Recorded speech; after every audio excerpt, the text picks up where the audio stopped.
Big banking news this morning as well. So what does the sale of all local HSBC branches mean for local customers and employees?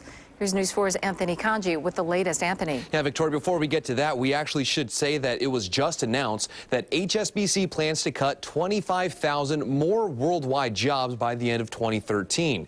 Now, as you mentioned, this comes on the heels of a major local announcement yesterday that First Niagara will be buying close to 200 of HSBC's retail branches in a deal worth $1 billion. But there's still several unknowns when it comes to jobs and this merger. First Niagara Bank has agreed to purchase 195 HSBC bank branches across New York and Connecticut. The transaction is expected to close early next year. And when it does, First Niagara will have almost doubled its number of branch locations in upstate New York.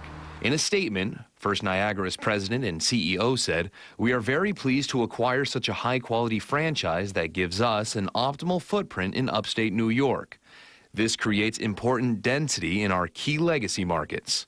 While this will help HSBC's global restructuring plan, the takeover involves 1,900 employees.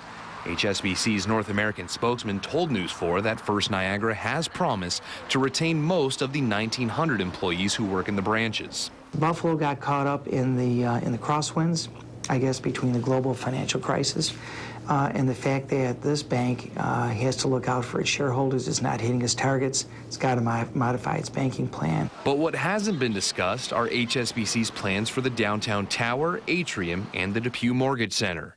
HSBC's spokesman would not comment on potential job losses at the tower, atrium, or mortgage center, but did say the company is in the middle of a multi-million-dollar refurbishment of the atrium on Washington Street.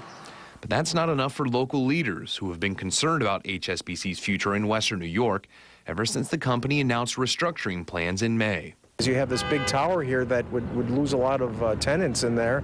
There's going to be no new buildings if that happens, and the whole dynamic of downtown economically and as a viable place to do business is crippled very badly. At 11:30 this morning, a local press conference will be held that will hopefully clear up some of these unanswered questions, such as how this will impact HSBC's customers and whether that means they'll now be First Niagara customers. We'll have the latest throughout the day here on News 4. Reporting live in the newsroom, Anthony Kanji, News 4 Wake Up.